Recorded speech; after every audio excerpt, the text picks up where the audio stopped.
Monday reaction with Roni. Crystal Palace 0, Arsenal 1 at Selhurst Park, and a very good win. Let's not beat around the bush. We had other teams that weren't able to get results. You know who you are. And obviously Manchester City and Brighton continuing their excellent form. So Arsenal obviously under pressure already because, first of all, we've had all these signings coming in. One is already down for the entire season. And obviously people are looking at us now. Will Arsenal be able to do it for a second season? Can they bounce back again and push Manchester City all the way? Will the other teams also be better this season? So all those things obviously are within the psyche of Arsenal, within the psyche of Arsenal's coaching team when they are busy setting up the team. And I thought a very good win. It's not the same as last season. We were a little bit more comfortable at Crystal Palace, but we had a different pre-season last season. And this season we brought in some new players. We are tweaking the system a little bit. Arteta want to be a little bit different, and obviously that's prevalent in our first two games where we controlled games for large periods. Then we looked a little bit suspect at certain parts of the game, and then in the final 15 minutes Arsenal showed their defensive capabilities. This is why Declan Rice was bought. Difficult away games in Europe, difficult away games in the Premier League, and this is exactly why. It's not always going to be rosy. Arsenal are not going to continue to play exciting football all the time, but we would like our main players to have moments in games. So obviously Nketiah had two moments in the game. We could have buried those chances and we were a little bit more comfortable. However, he won us the penalty, and very smart of Saka, because this goalkeeper was having a good day and Saka made sure that Odegaard took the penalty and scored comfortably. Arsenal doing well with penalties so far because of what they did in pre-season. So 1-0 to Arsenal.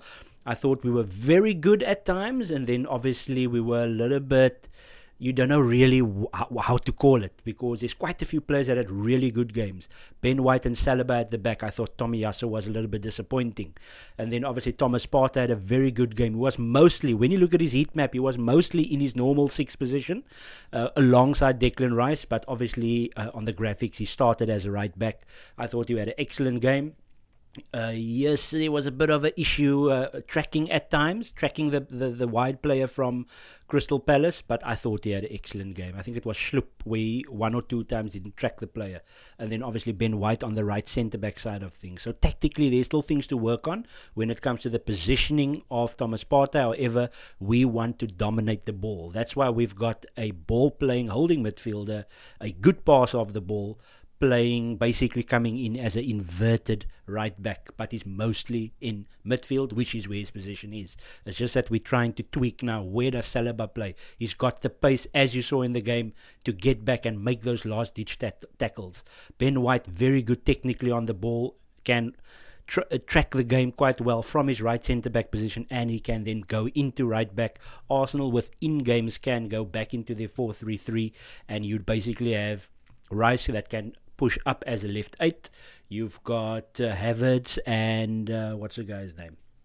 Havertz and Odegaard, who I both thought they weren't great, but their stats looks good, so that's quite weird. So the eye test, they didn't really have that much of an impact. I know Odegaard was a little bit better in the second half, scored the penalty, but not great in my opinion, and obviously that is why we stumbled a little bit from an attacking standpoint. Lots of chances created, but not a lot on target. He also had a good shot in the first half as well. So I like the way when Declan Rice did go forward. I like the way that he sprayed the ball.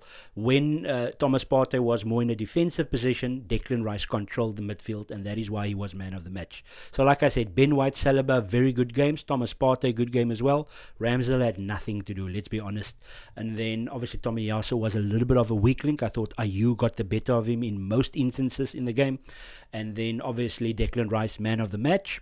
I wasn't too happy, as I said before, with with Odegaard and Havertz. I thought the fullbacks Ward and Mitchell were able to look quite well after Bukayo Saka and Martinelli on the wings. They still had their moments, but obviously in midfield they had forgot the guy's name now. In midfield they had Dukure, I think it was, in midfield, or whatever his name is. And then they had Lerma. So they were able to track our wide players. When we had the ball, they were able to quickly get and assist the likes of Mitchell and Ward. So you have to also give credit to Crystal Palace and Hodgson as to how he tactically was able to work that out. So obviously doubling up. And then obviously a little bit disappointing. So we had the penalty, fantastic from Nketiah, missed a chance in the first half, missed two chances in the first half. I thought the first one he did really well, was able to shimmy, was able to use his body well, which is something that he does well. We don't really give him credit for that. However, the second chance he should have buried, and Rice should have had an assist. So Arsenal could have been 2-0 up, looking much more comfortable. And then obviously the Tomiyasu situation. So I thought he didn't handle Ayew that well. We thought that we got rid of the Crystal Palace tricky wide players, in the sense that I know Ayew always has a good game against Arsenal, where they played through the middle or on the right. But obviously it was Olise, who's just signed a contract with them, has extended his stay, and Zaha that left for Galatasaray. So they weren't there. They would have given us problems, obviously, especially with the way that we play with our fullbacks. But Ayew gave Tomiyasu all sorts of problems on the day.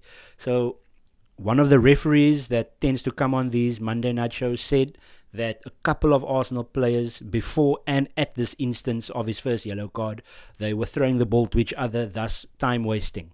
So they are trying to crack back on time wasting, especially with that. When you're trying to be clever, you're throwing the ball to the one guy, then to the other guy, and you're wasting time. So that happened more than once. So I can understand why Tomiyasu got the yellow card. He didn't get the yellow card because of the 8 seconds it took him to receive the ball to actually do the throw, and he got a yellow card because of constant time wasting. That's fine.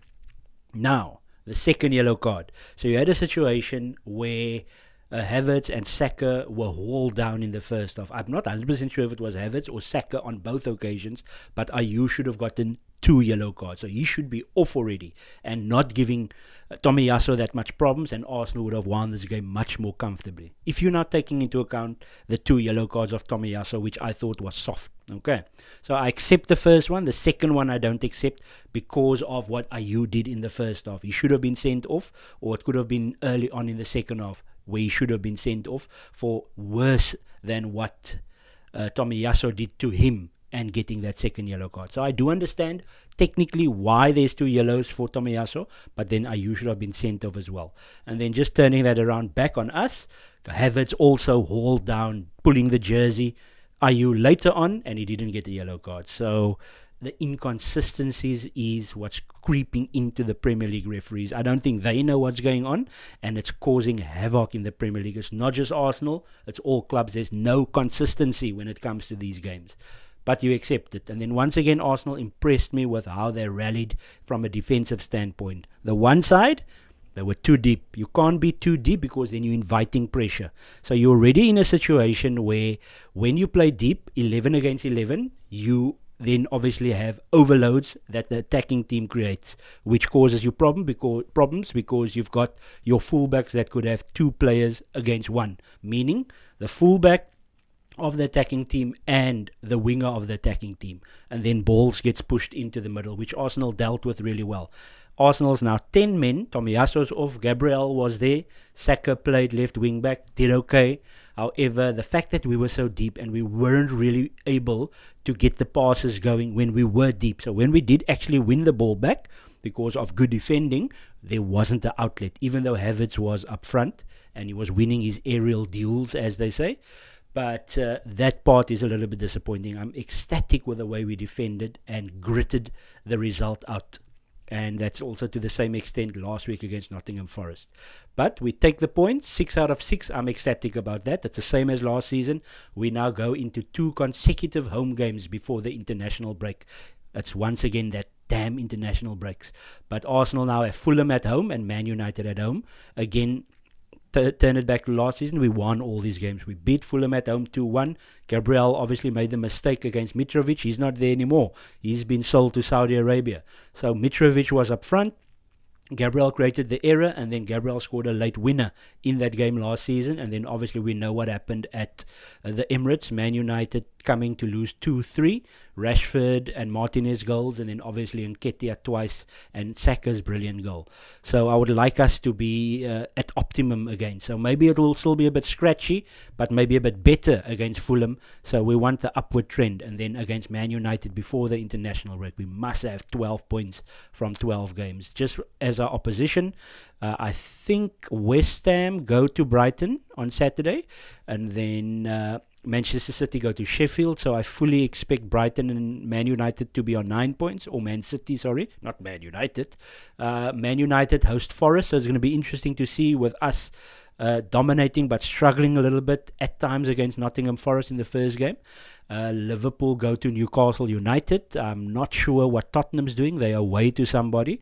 So it's going to be an exciting weekend coming again. It is only the second week. However, the pressure is on. Arsenal have spent all this money. They are tweaking things all the time, but still getting the points. So that's the most important thing. So I'm going to take the 6 points that we have, and I'm going to grab it in my hands, and I'm going to punch it up to the Mancunians, because we're getting you guys in 2 weeks' time. But screw them. Fulham next. Let's get the 9 points, and up we go. Up the Gunners.